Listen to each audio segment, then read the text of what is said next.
माझ्याकडे बदली नाही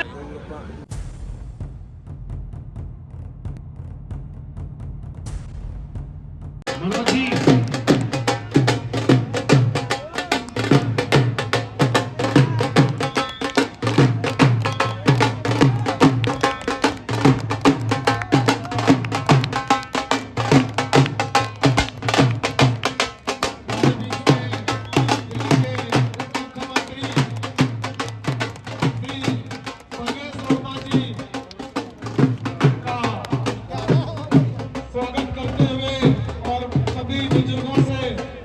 आशीर्वाद लेते हुए दंगल के चारों तरफ आशीर्वाद लेते हुए भाई परवेश वर्मा जी चल रहे हैं। उनके साथ पूरी टीम, पूरा दिल्ली इतिहास उनके साथ चल रहे हैं। और मैं ये ढोल वाले बंद कर दो भाई पर होली की बहुत बहुत शुभकामनाएं।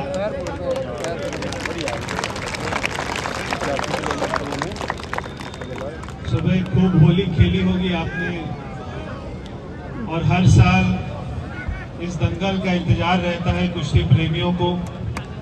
दूर दूर से खिलाड़ी आते हैं, बहुत सारे बड़े बड़े पहलवान जिन्होंने अंतर्राष्ट्रीय स्तर पर नाम ऊंचा किया देश का, वो इसी अखाड़े से निकले हुए हैं। यहाँ पर उन्होंने कुश्ती लड़ी है। हमारे बीच में महाबली सतपाल जी भी हैं,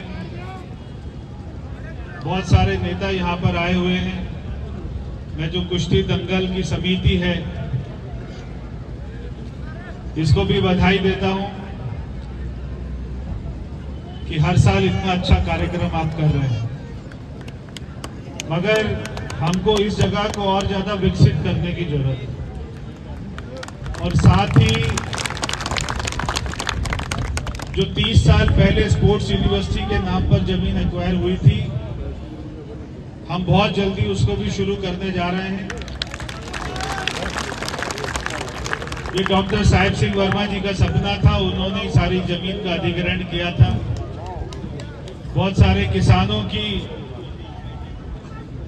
वहां पर जमीन ली गई थी, मगर काम कुछ नहीं हुआ, क्योंकि उसके बाद में सरकार रही दूसरी और केवल राजनीति चलती रही कि पूरा गांव देहात का इलाका जो एकदम विकास में पिछड़ा हुआ था उसका जीता जागता उदाहरण है ये हमारी रोहतक रोड। ये हम देखते हैं और ये केवल हमारे बीच में फेमस नहीं है। जो भी बड़े बड़े लोग, मेरे को बहुत सारे वीआईपी लोग भी, आईएएस ऑफिसर भी मुझे बताते हैं कि जब भी यहाँ से निकलते हैं, पहले होता था कि दिल्ली की सड़कें अच्छी होती थी, हरियाणा की खराब होती। जब यहाँ से हरियाणा जाते थे तो जब वहां पे गड्ढे लगते थे तो पता लग जाता था हरियाणा आ गया। अब उल्टा हो गया, हरियाणा की रोड अच्छी हो गई, दिल्ली की खराब हो गई थी। मगर अब ये रोड बनाने का जिम्मा भी मेरे पास है। मैं भी पीडब्ल्यूडी कलेक्टर हूँ। तो मैंने आते ही ये रोड, मेरा डिपार्टमेंट बना रहा था पीडब्ल्यूडी, मगर आपको मालूम है कि एनएचआई डिपार्टमेंट और अच्छा है जो सारे नेशनल हाईवे बनाता है। मैंने ये रोड को एनएचआई को ट्रांसफर करने के लिए लिख दिया है और उन्होंने मंजूर भी कर लिया है। मेरी गडकरी जी से बात हुई और उन्होंने वर्बली मंजूर कर लिया है। इस सड़क को इतना अच्छा बनाएंगे जैसे एक हाईवे होता है उस तरीके का बनाएंगे। तो अभी किसी ने प्लॉट खरीदना हो तो खरीद लेना,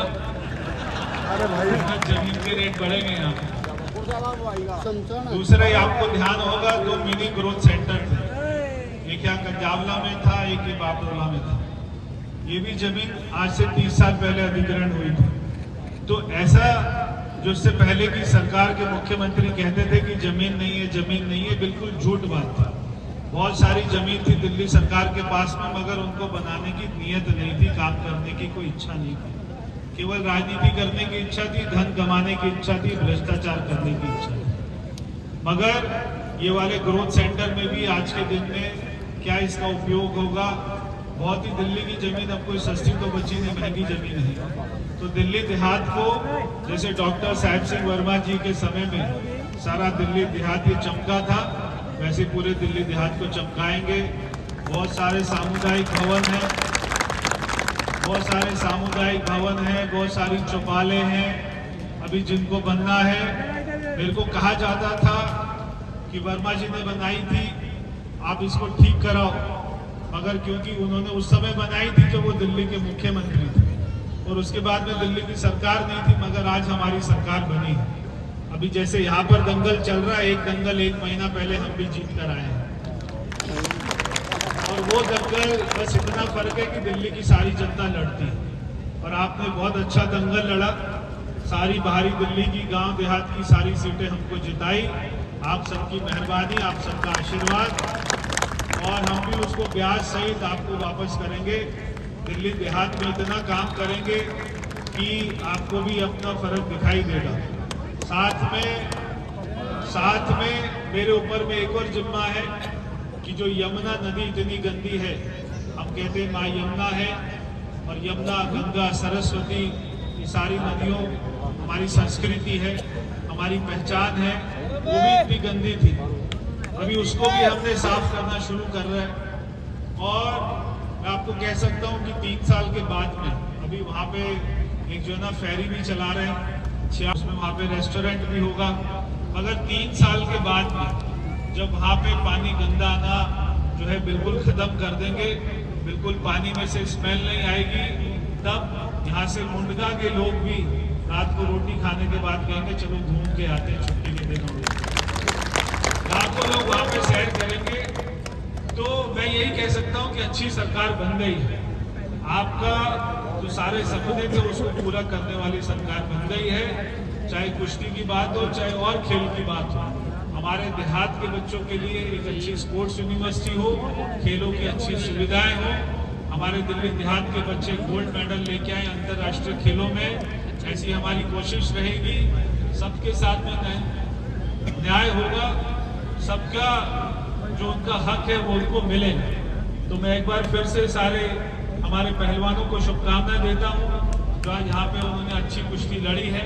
सारे कोच साहब, बहुत सारे कोच साहब, तो जब मैं छतरसाल स्टेडियम में लॉन टेनिस खेलने जाता था, सतपाल पहलवान जी मेरे डबल्स के पार्टनर होते थे। बहुत सारे कुश्ती प्रेमी, बहुत सारे कोच साहब, मैं उनको उस समय से जानता हूँ। वहाँ पे सुशील पहलवान भी जो छोटा सा बच्चा ही होता था, बहुत सारे वहाँ पे पहलवान। तो मैंने देखा है कि पहलवानी करना कोई आसान काम नहीं है। जो पहलवान यहाँ पे उनका शरीर देख रहे हो, ये कोई आसानी से नहीं बनता। 16-16 घंटे की मेहनत है और उनका जो परिवार है वो भी इतना सब कुछ जो है दाव पर लगाकर तब इनको तैयार करता है, तब ये ऐसे बनते हैं।